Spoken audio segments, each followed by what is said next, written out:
Hello, friends, and welcome back to r/ProRevenge.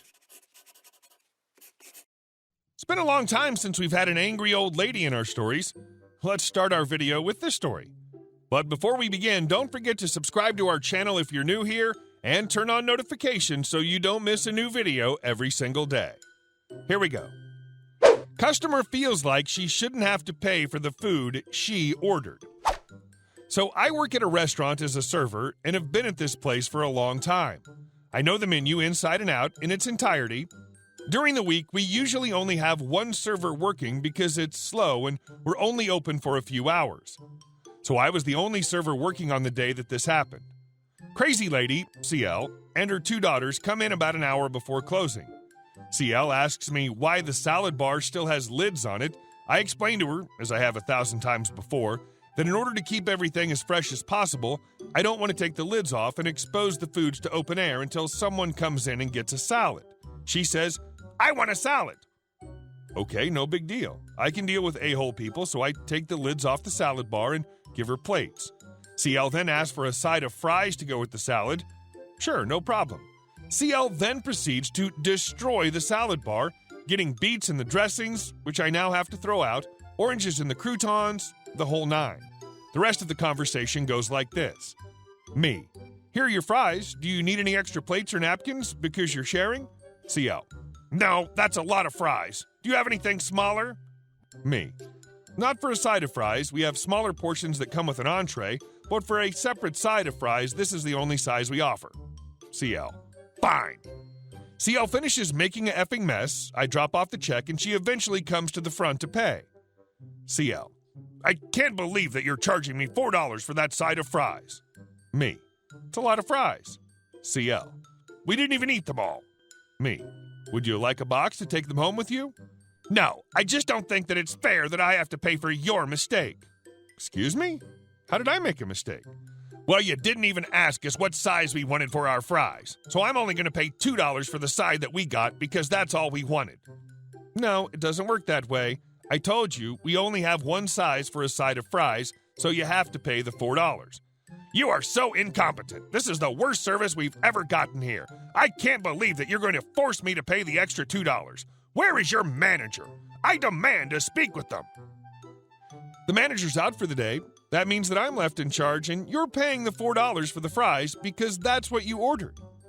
You've been here multiple times before, and if you wanted a specific size of fries, why didn't you ask? You just ordered a side of fries and then got mad that they were too big. If you think that by yelling at me you're going to get what you want and I'll remove the $2 charge because you're complaining, you're wrong. Your total is XX dollars and XX cents.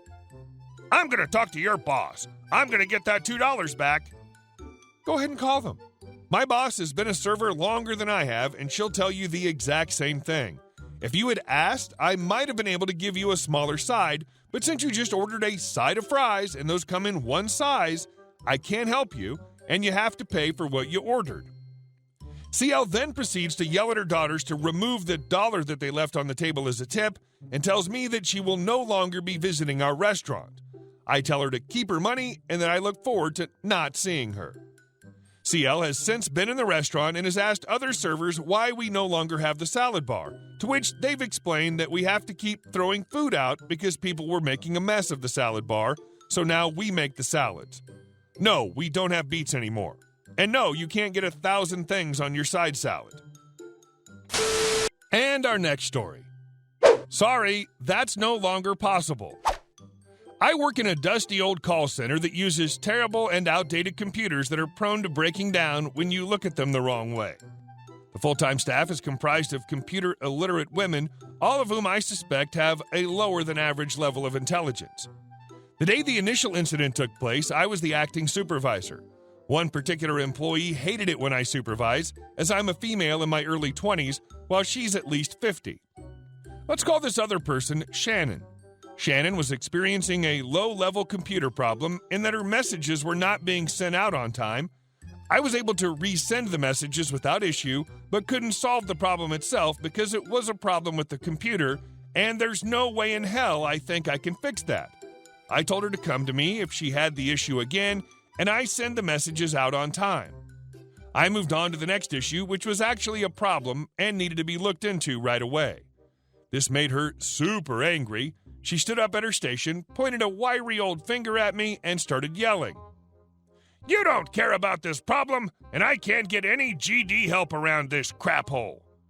It's a small workspace, shared by like 7 people. Everyone had to stop what they were doing, put their calls on mute, because she was loud enough to be heard in the background. She stormed off. Who the hell does that? She just left. She signed herself out with the explanation being left frustrated. As that's not a reasonable excuse to leave work early at all, I had to send an email to the management team explaining the entire situation. She was given a warning for job abandonment. But that's not where it ended. When she was being given the warning, she told them she was refusing to listen, so she sat slumped forward in her chair and pretended to go to sleep. Management had to bring in our union rep as she refused to speak with them. She was also written up for professionalism. At some point, she decided it was my fault, and when I came in for my next shift, she immediately came over to me. She stood about 2 inches from my face and told me that she'd be watching me for any misstep, and that I'd better watch my back from now on because she knows where the security cameras can't see, which I understood as a vague threat of physical violence, but whatever. This all took place about a month ago. Since then, she's been nothing but sass and refuses to speak with me even when I'm supervising. This past Friday, I had to go over a new policy with her and saw that she had a Facebook open on her computer. Facebook is strictly banned at our workplace. She didn't even make an effort to hide it. Just looked up at me with this smug expression as if to say, "What are you going to do about it?" Obviously, I told the manager because I hate that bee with a frightening passion.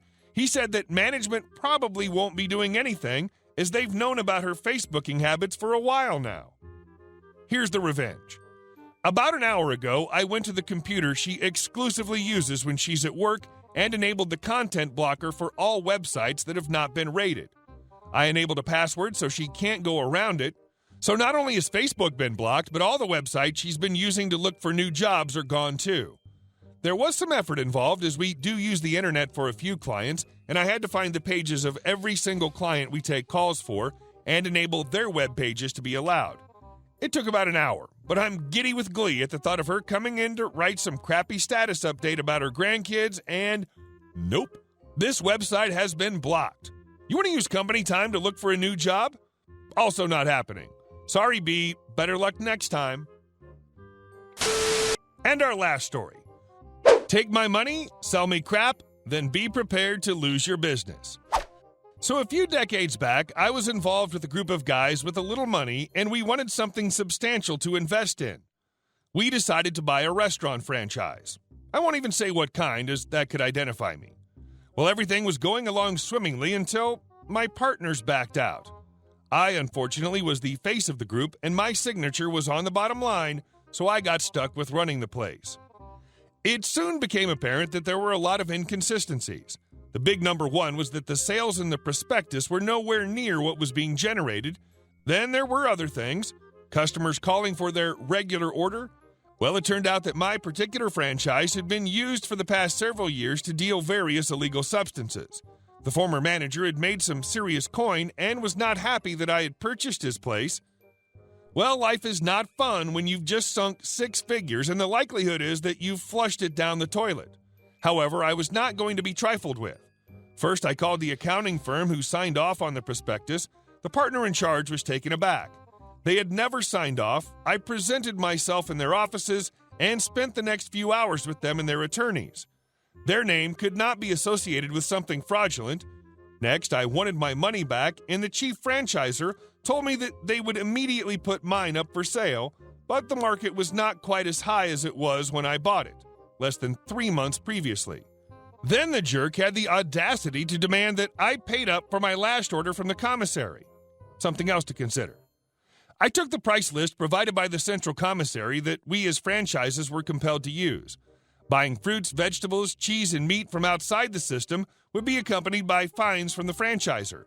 I marched myself back to the accounting firm and asked for a bit of analysis.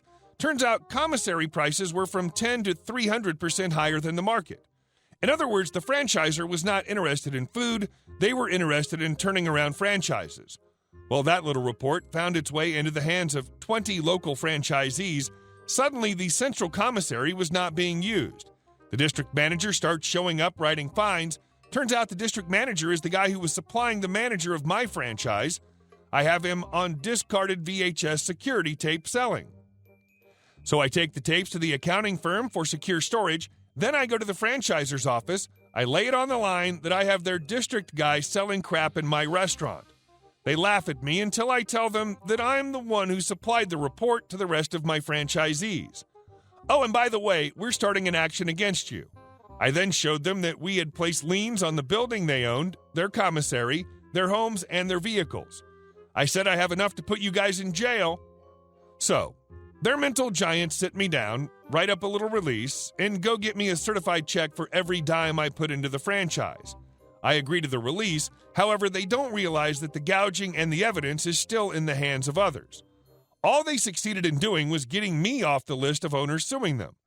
Well, the case came to court, and who do you think was on the stand giving a complete rundown? One of them stood up in court and said, "Didn't we pay you to shut up?"